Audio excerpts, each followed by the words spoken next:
welcome to the Insomnia Project. Sit back, relax, and listen as we have a conversation about the mundane.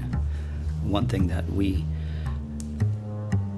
try to deliver, I would say promise, but sometimes our shows are just interesting for people. We try to deliver a conversation that will be less than fascinating so that you can feel free to drift off. I want to thank you for joining us, and we hope you will listen and sleep. I'm your host, Marco Timpano. And I'm your co-host, Nidhi Khanna. And Marco, today, a little bit of exciting news on the Insomnia Project, but hopefully not too exciting. Okay. I just hit my tea glass against this beautiful crystal vase you have, so it just rings the exciting news. The exciting news. So rather than a drum roll, we had a chime. Yeah. But today's show is brought to you by BarkBox.com. So great. Sponsor of ours. And with BarkBox.com, you can get one free extra month of BarkBox. And I'm just going to say it's BarkBox, like a dog's bark, because I know my wife's last name is Barker. Yes. People hear Parker, yes. or people hear other things. So it's BarkBox.com. Please continue. Sorry to interrupt you, It's Nidhi. actually getbarkbox.com. Oh, sorry. Get, G-E-T, BarkBox.com. / The Insomnia Project, which we won't spell out. No. But we will try and put that link up on our show notes, I guess, this time. Sure, for sure. But for people who don't know what BarkBox is, if you are listeners of or frequent listeners of the Insomnia Project, you will often hear the pitter-pattering sort of halfway through our episode of The adorable, delightful, rambunctious Xena. Yes, and who we should actually put on our social media too. I will, yeah, for sure. And, so naturally, BarkBox is a good fit just simply because Xena's a dog. We didn't even say that. We just started. Sorry. Naturally, because of the pitter-patter of Xena coming into our recordings. Oh, and I hear her. She's throwing around a bone or something. But anyways, for those who don't know what BarkBox is, it's essentially a subscription service that basically curates like 6 to 8 all-natural treats and toys for your dog. Oh, wonderful. Every month. And so you can sign up for their 6-month or their 12-month subscription, and you get 1 month free with the Insomnia Project. So you get 1 month free if you use our URL? You got it. Oh, fantastic. What's that URL again? Because I feel like I messed up, but it will be on our show notes. It's getbarkbox.com / the Insomnia Project. Fantastic. And Nidhi, what's nice about all natural treats, because my parents have a little Yorkie. Yes. If you go to, let's say your random store, I'm not even talking about a pet store, just a random store, and you buy treats, they're filled with fillers. It's horrible. Colors. Yeah. And you're like, I can't give this to my pet. Not a pet that you love. That you love. Listen, I'm going to be honest, Marco. Right. I treat Xena better than I treat myself. And I subscribe to the same thing. There you go. She disagrees. No. I've seen how you care for this dog, and she's the chime agreeing with our sponsor, BarkBox. Exactly. So there you go. Shipped to your door once a month. Treats, which is great because I also sometimes forget to get her treats, and then I'm a bad dog mom. But how nice is it to have that? You don't have to think about that. You don't have to go to the pet store. Exactly. It comes to you. Different treats, different toys. It's a gift for your loved one, which is your pet. Exactly. There you go. Well, thank you, BarkBox, and we'll have that on our show notes. Nidhi, I wanted to also mention, because you said that we're going to put Xena on our social media, our Instagram account. Yes, it's blowing up, Marco. I don't know if it's blowing up, but certainly we're posting quite a few pictures. So if you're not familiar with our Instagram account, it is... I don't even... It's the Insomnia Project. But is it... How do you do... Is it... Like at? It is. I was like... I didn't want to say the wrong thing. So our Instagram... Clearly we're not millennials in any way, shape, or form. Because I was going to say at Listen and Sleep, which is our Twitter account. Right. But our Instagram account is at the Insomnia Project. No, like this, we need a millennial brand specialist to come in and just revamp our social media. If you want to see how great we are at social media, I've got these apps, Nidhi, that I just love. I just posted a picture of you getting ready for tonight's show, and I just love this app that I use, and so that's.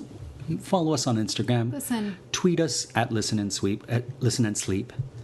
Listen and Sleep. We're not really good today. Nidhi, We're you know off. what it is? We're off. My tongue has been tied all day, so really, that's why I'm like, Nidhi, help me out here because I feel like I'm stumbling over my words. You know, it's funny, Marco. So there's a place around the corner from me called Float Toronto. Okay. That I've been meaning to try, which is like this sensory deprivation tank. Right. And I feel like on days like this, when you kind of feel a little discombobbled Sure. and tongue-tied and you can't really string that many thoughts together coherently. Sure. That a place like that would be an interesting experience because but wait, I think you've done this, eh? I have done it. Oh, wait, what was your experience with it? You get into a little pod and it's filled with saline water, so water that's been really hyper salted, for lack of a better word. And once again, it's not the technical term, I'm sure. We're not experts, but we like to just speak what we know. And you sit in it for an hour and you just float, Nidhi. Now I've got about 2 more sessions at that float. So let me know when you want to go to it because I'll go into the pod next and we'll see how our experiences are and then we'll talk about it. I would like that. Speaking of cool stores or cool places near our homes, I went to a store that was very close to your home called Canadian Salvaged Timber. Yes, I love that place. And, every time I drive by your place to record the show, I see it, right? So one day I was like, let me go inside. And what they have is all old barn boards. And they have like different types of wood that they've salvaged, and they make it into flooring, or they'll make it into. You can get a serving tray, like a serving tray made from a tree trunk, so a sliced tree trunk, and they'll engrave it for you. And it's not that much. And I was like, wow, what a unique, awesome gift. So that's a cool store that I noticed. I don't know if it's even a store, but a cool place that's near your home. It is. And I've actually been meaning to go in there because they were having a sale not too long ago. But they also do like they have these, if you go into the sort of their wood shop area, they have like a workshop with just these huge slabs of I guess not slabs, but like just pieces of wood, and you can give them a design and customize your furniture. And they actually have quite a few pieces kind of in different hotels in Toronto. They were showing me the catalog, but yeah, I think their catalog's online. They're pretty. Yeah, it's a pretty neat place. Great. Have you ever done wood shop or woodworking at all? No. Is it of interest to you at all? No, I feel like I would be one of those people who would get into a wood shop accident and cut their fingers off. Okay, well then that's not something you should do. No. But I once took a sculpting class. So me and my friend, she's like, let's take a sculpting class. I'm like, oh, that'll be cool, like a clay sculpting, like, we'll make a bowl or a... You're good at that type of stuff. You're very artistic and crafty. I'm always up for something creative. So me and my friend Katerina, we signed up for this thing. Sight unseen. It was at a school not too far from where I lived at the time, and it was not very expensive. So we're like, let's just take this sculpting class. We show up on day one, and they said bring a smock so that you don't get dirty. And we figured, we'll wear something so we don't get clay on ourselves. Nidhi, we show up, and they hand us a hammer and a chisel, and they're like, pick your piece of rock and go to it. It was a rock sculpting class. Oh my gosh. Yeah, it was a rock sculpting class. And so we just looked at each other and we're like, well, we paid for it, might as well sculpt away. So we were like chipping away. Every class we would just chip. And it was like I got a pink alabaster and Katerina got a piece of marble. And we were just chipping away. What did you make? I ended up making... So what I wanted to make was not happening. Okay, what did you want to make? I wanted to make a skull. Oh, wow. Yeah, because I was like, oh, you know how you see like the skulls and they'll use them as a paperweight or something. Yeah. And it brings it... I don't know why I picked that of all things to do. Like, it was just like, I'm going to just pick that. I looked at the rock, Nidhi, and I was like, it was kind of bulbous or big, and I figured a skull would be easy to do. Well, halfway through trying to do a skull, it just was not happening. So I changed it into an angel. I know it sounds weird. I know it sounds like, how do you go from one to the other? It was just the way it was happening. Okay.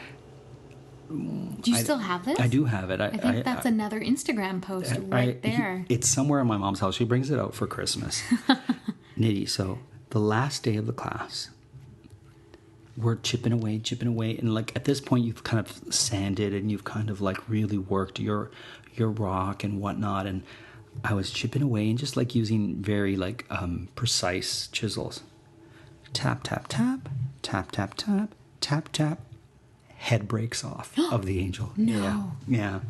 And so killed the angel. Well, my teacher or the instructor was like, "It's okay. We have glue that'll glue it back on." And so now the angel I made wears a ribbon neckband, a kerchief, yeah.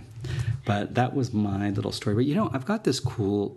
So it's so interesting because different parts of Toronto, there's different unique kind of places to go into. It might not be a shop that you'll ever need, or it might be something that you just like experience. Yeah, it's like that doors open. Like, so in Toronto every year they have this festival or weekend called Doors Open, where you can sort of discover places in Toronto that are normally closed to the public. Okay. And actually in the same building where the Canadian Salvage Timber is actually I forgot the name of the company. I'll look it up, but it's an indoor greenhouse, really? Essentially. That whole building, like, 'cause it's an odd looking building, right? It's very squat. So one of the sort of I guess what's the word I'm looking for? Venues, suites. Okay. I don't know, whatever you want to call it, is an indoor. It's not the right word. It's not greenhouse. That's not the right word. But it's powered by fish. Oh yes, it's called a. Oh, Nidhi. I know. I gotta look at it. Okay, look at it, and. But basically, these fish, like the output of the fish, is what kind of creates the food for these plants to grow, and they have like everything from lettuce and kale to all these other like. It's an ecosystem, and it's called something I can't remember. And it's funny. I was watching, like, those shows about tiny houses and things like that. Well, someone made a tiny house, and then he had this fish plant ecosystem in his tiny house, anyways. And I'm sure when you tell me, I'll be like, that's it. But I would love to go to Doors Open. For some reason, I've never got a chance to go to it. And I know Toronto's not the only city that does Doors Open. So I would invite you to, type in your city name and see if they do a program called, or something like a Doors Open, where you get to check out various places that are closed to the public throughout the year. But this one day, and is it a day or is it a night thing? I think it's a week. It's a day. It's during the day, okay. Yeah. The problem is greenhouse is not the right word, so it's not showing me the right thing. Right. But so what do you call, like, an indoor farm? It's like indoor plant fish ecosystem is what I would do. Yeah, that's pretty specific. Well, that's, as we said, I'm certainly not as tech savvy as some people, but I wanted to mention that near my house, so, we were talking about like places that are near your house. Oh, found it. Sorry. Yeah, sure. It's called Water Wheel Farms. Oh. And it's changing the farm, not the food. So Water Wheel Farms provides Toronto with local fresh produce that is aquaponically grown year-round. Cool. And so that, Marco, I'll just show you the picture of like how it's all kind of... Oh, yeah, it's pretty neat. Inside. Oh, I want to see that. I know. Anyways, that didn't really explain it to our listeners. No, it's okay. It's called something else, though. I know it is something else. That whole system is called something else. Like, it's called... Oh, I'm sure it'll come to me after we're done taping, or recording, I should say.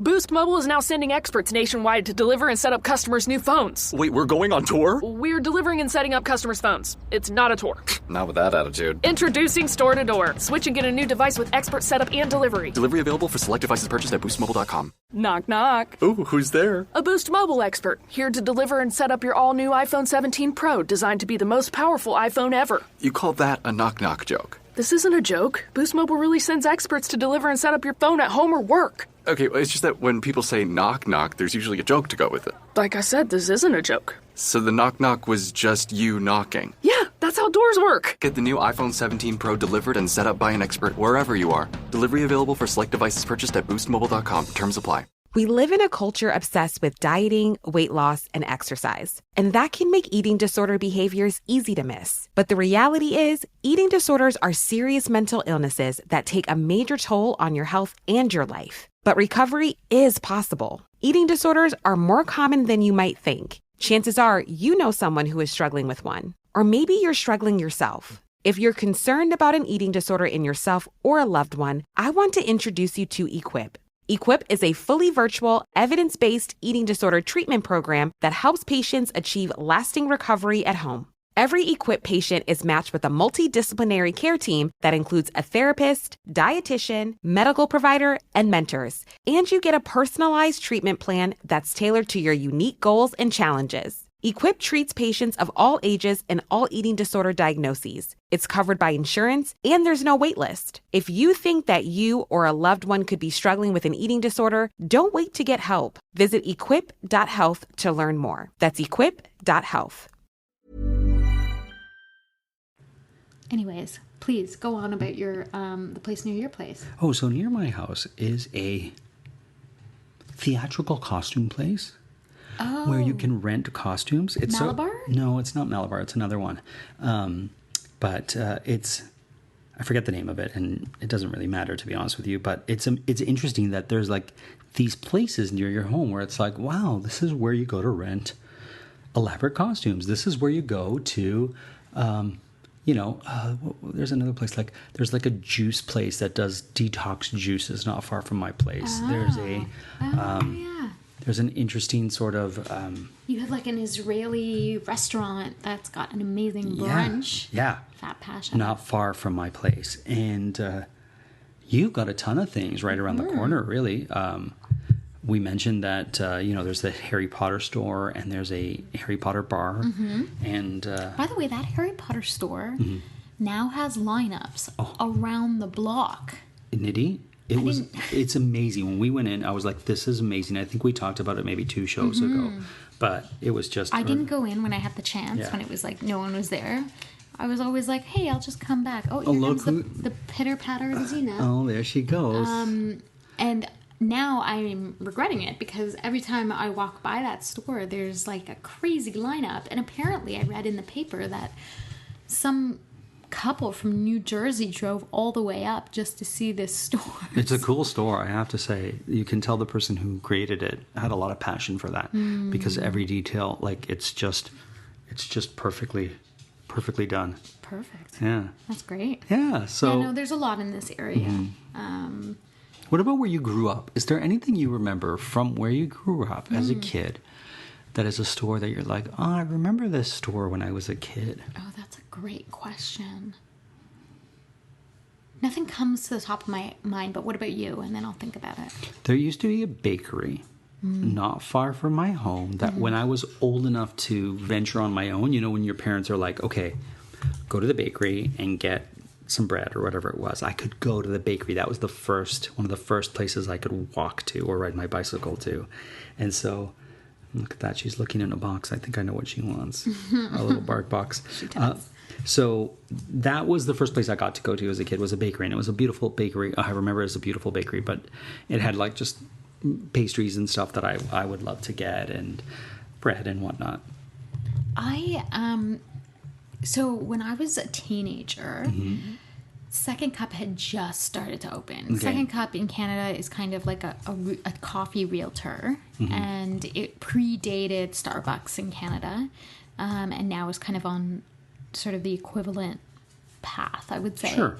But back in the day when it first opened, it was actually quite niche. Right. And you didn't really have at that time, like, coffee shops like that where kids just hung out in a coffee shop, right? Sure. You'd go to the mall or something. And I remember we used to go and just meet there for social occasions, and it used to be this really big thing. It was like exciting to be at the Second Cup. So that was one place.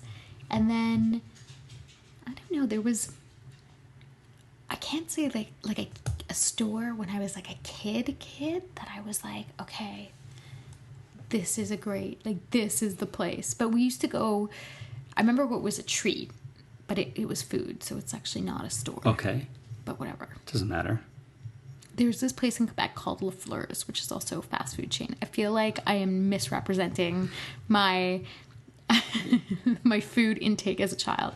However, they had the best French fries in the world. Okay. And like, it used to be a treat sometimes where we would just go to Le Fleur's and get like the French fries and a burger. And yeah. Is it still around? Yeah, it is. Oh, amazing. For sure. I haven't had that in a while, actually. There you go. Anyways. Something to look forward to when you go back to Montreal. Mm-hmm. I also remember when I was a kid that there was a joke store. Do you remember those joke stores as a kid? Yeah. And I remember there was one not far from my house, and I'd always want to go there. And it wasn't like, you know how they have these kind of joke stores that are like brand names and whatnot. This was just a store that it sold candy, and it sold all these kind of like toys for older kids, I guess. And I remember there was I don't know if you remember this, but these things, they were like, this one was an octopus, but you could get different things, and you would throw it against the wall, and it was tacky, and it would walk itself down the wall. Yeah, I do know what you're. It was kind of like slimy feeling. Yeah. Yeah. And I wanted it so badly, and I remember it being expensive, and so I saved and I saved and I saved. And what would happen is when it would get full of dust and lint, you would just wash it, and then it would get tacky again. Right. And I remember I saved and saved, and I bought it at that store, and turned out it wasn't that great. I think I was, you use it a couple times, and then you're like, but yeah, things like that. What is your go-to store? Oh, it depends on what for. So if I need to get a gift, I go to that store that we mentioned, I think a couple shows ago, Red Pegasus. I love that store. Yeah. It sells local artists and things, and I think any city you go to has one of those shops that sells local stuff, and so I love stores like that. Museum gift shops are good too. So great. Like, I find like the AGO and the ROM gift shop have really great gifts in there as well. They're great. Any museum gift shop is a great place to go to, because we were recently in Omaha, and we went to this museum called the Jocelyn, and we got a couple of great things in that gift store. I think it says Art Matters. It's a little pin that says Art Matters. Oh, nice. That I have on my backpack, which is over there. And yeah, I love that too. I like going to bookstores too. Bookstores are a big thing. I love bookstores. I don't know what it is about that. Like, is it the, like, especially older bookstores, like there's something mysterious and romantic about them. Sure. And like, I don't know. I enjoy bookstores. There's a great used bookstore not far from my house. Really big. Oh, the one we go to sometimes. Yes. Yeah. And that one there, I love it because the layout is great. You see all kinds of books, and I always end up walking out with a book that I never intended to purchase from there, and then I see the cover or I see it, and I'm like, I've got to get this book. Is there a book you like to gift to people? Is there a particular... Oh, yeah. It's Khalil Gibran's The Prophet. Oh, someone was talking about this. I was listening to a podcast, and really? Maybe it was you, but yeah. Tell me why you like to gift that book. Because I find, so for those who don't know, the book is actually a poem, a long-form poem that is about this young man who ends up being stranded in a village. Stranded's not the right word, but we'll just go with it. And he kind of grows up there for years and years and years, or has to live there for years and years and years while he's waiting for his people to come on a ship to bring him back.